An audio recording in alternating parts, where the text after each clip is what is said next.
everyone. This is Tommy Vincent, host of In Her Words podcast. And today we have joining us at the table, Coach Jennifer King. Welcome to the table. Thank you for having me. So you are the assistant running back coach for the Washington Commanders. You are the first full-time black coach in the NFL, woman coach in the NFL. Yeah. Can you just talk to me about, obviously, people work really hard in life to achieve anything. So you've been working hard to accomplish everything you've done to date. How did it feel for you to be presented with the opportunity? And I'm not even talking about the weight of being the first. I'm talking about because you put in the work and you earned your title. Yeah, I think it's so important to make that notation that I earned it. This wasn't something that happened overnight, something that was given to me. I put in a lot of work to get here. Mm-hmm. And obviously I'm thankful for Coach Rivera for the opportunity, but we always talk about it's up to you what you do with that opportunity, and I was able to kind of knock it out of the park, and here I am. Yes.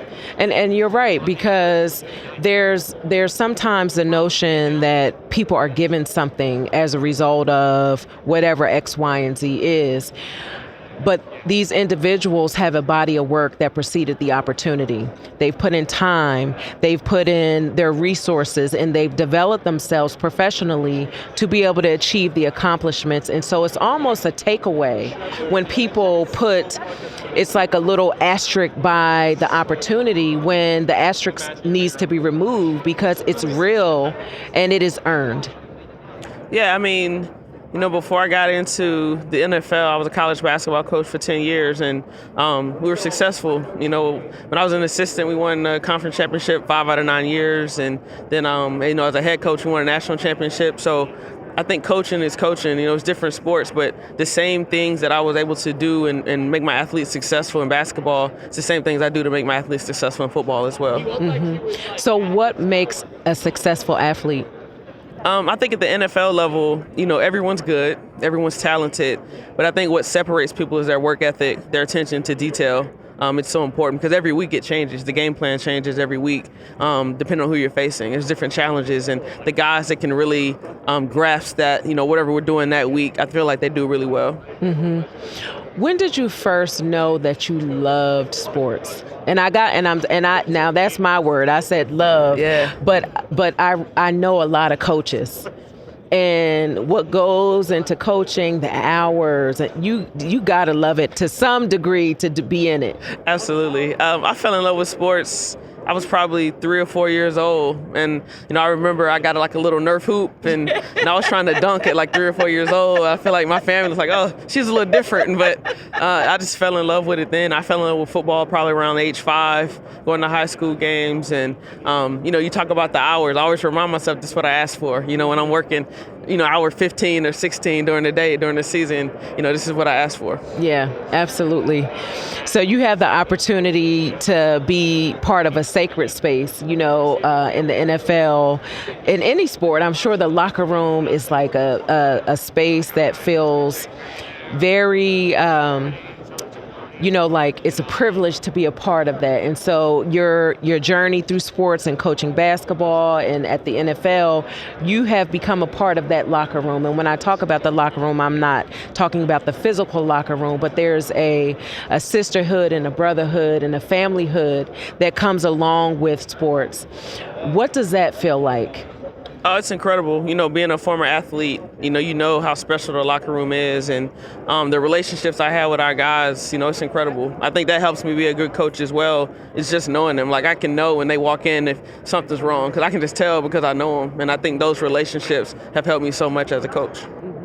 So as a former competing athlete, how has the skills that you've developed in those places really helped to catapult you to where you are today? Because they're transferable skills. Absolutely. I think work ethic and discipline have been the biggest things. You're going to miss out on a lot of activities and things with friends and family, to really reach the top, in this league. And I think that's something I did, to be disciplined enough to stay on task and not get, carried away with things outside of football. So I think those two things have definitely led me here today. Mm-hmm. So, Coach King, what for you in the world of sports, what would be a role that you would receive and you would feel like, I'd have made it?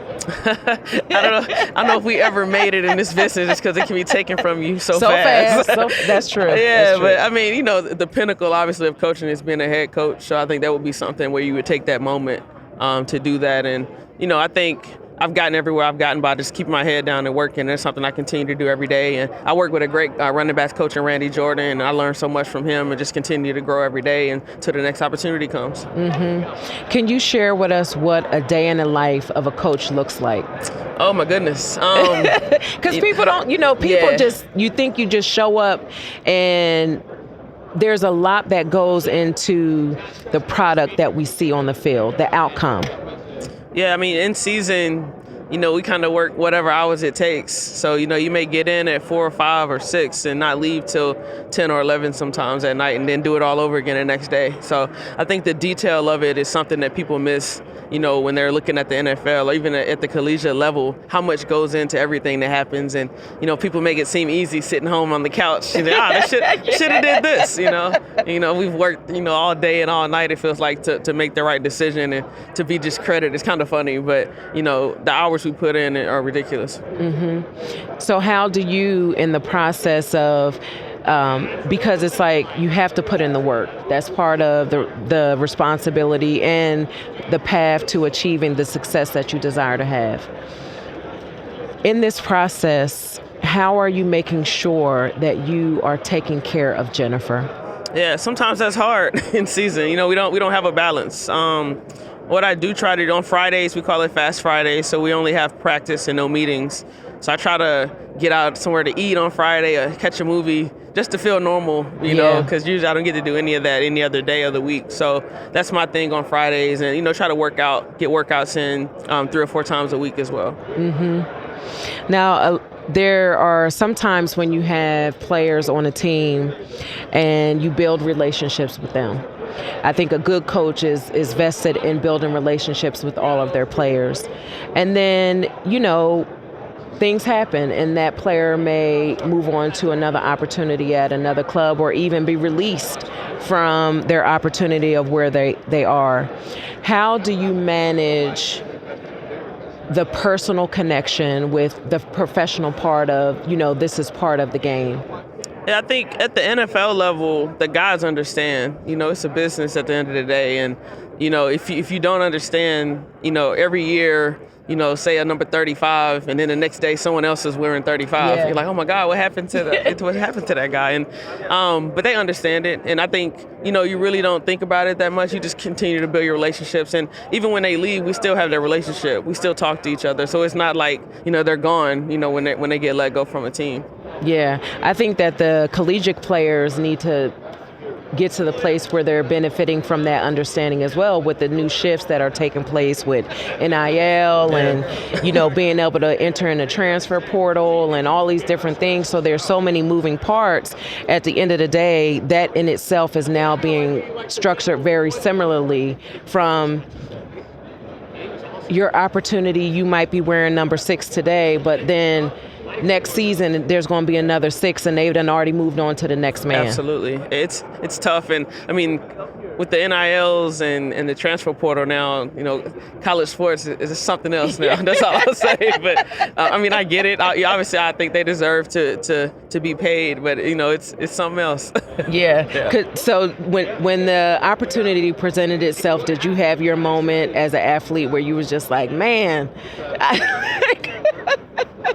I was in at the wrong time. Absolutely. I think we all have. Any former collegiate athlete sees what's going on now. It's like, oh my goodness. And I was thinking I probably wouldn't have went to where I went to school if NILs were available. You know what I'm saying? So, but because it was for a pure reason of education and sport. But I mean, I don't know. It's kind of the wild, wild west right now. Oh, no, absolutely. I've talked to some of the coaches, and they're like, before you could go into a home and you had the brand, and the brand was enough, but now they're going into homes and it's like, what you got for me? Absolutely. Oh, that's cool. You're from Alabama, but what can you do for me? Exactly. Nobody cares. So that in itself, if you got resources, it then changed the playing field, because now it presents other opportunities for schools that maybe don't have the brand, but they got some money, absolutely, and some resources to go behind some of these NIL deals. Yeah, it'll be really interesting to see over the next 3 to 5 years. Yeah. The trajectory of college, sports, what's going to happen, with all the conferences shifting around and all the NILs. So it's going to be interesting to see. Mm-hmm. What are, like, when a rookie is coming in from college into the NFL, what would you say is the biggest hurdle that they have to climb over to make the transition from college into the professional realm? I think one of the biggest things we see now is just the magnitude and volume of the playbook, and how plays are called. Because now in college, most teams are from the shotgun every play. They're spread, their play may be 2 words, and then you get to the NFL, you might be under center, and your play is 10 words now, and things change. So I think the guys that can really lock into their playbook and grasp those things do the best, and also just the speed and physicality of the NFL. Like, I don't care where you played at in college. It could be the SEC. Doesn't matter. It's different when you get to the NFL, and they just have to adjust to that. Mm-hmm. So this segment of our conversation is I'm bringing her to the table with me. Okay. And this is your opportunity to bring another woman with you by giving her some verbal flowers. For you know that you would not be where you are today without her fingerprint on your journey. Wow. Wish I would have known this before. I could have prepared myself. But, man, I think, you got to give my mom flowers, man. She did such a good job raising me with my dad, but taking me from sport to sport to sport practice. And there were times I had 3 different practices in the afternoon after school. And, as a kid, you didn't realize the sacrifices they were making. But now as an adult, when I get off of work, I want to go home. And I'm sure she did too, but she still took me all over the place and made sure I had everything I needed and was fed and, did everything. So I definitely want to give her flowers, man. I'm super thankful for her. Yeah, so now you done grew up and you like, oh, wait a minute. Like the reality hit. Yeah, I can appreciate that so much. So is there anything that we have not discussed in our conversation that you would like to share? I'm just appreciative for you. I'm glad we got to chat today and thankful to be here. Absolutely. So where can people find you? So on all social medias, I think I always forget my social media names, but I think on Twitter I'm Jennifer King 5, and on Instagram I'm Jennifer.King5. Okay. Yeah, so I'm around. So Coach Jennifer King, just know I'm so grateful that you took the time to stay a while with me today and to join me at the In Her Words table. And just know you are always welcome at my table. I appreciate that. Thank you. Thank you. I wanna stay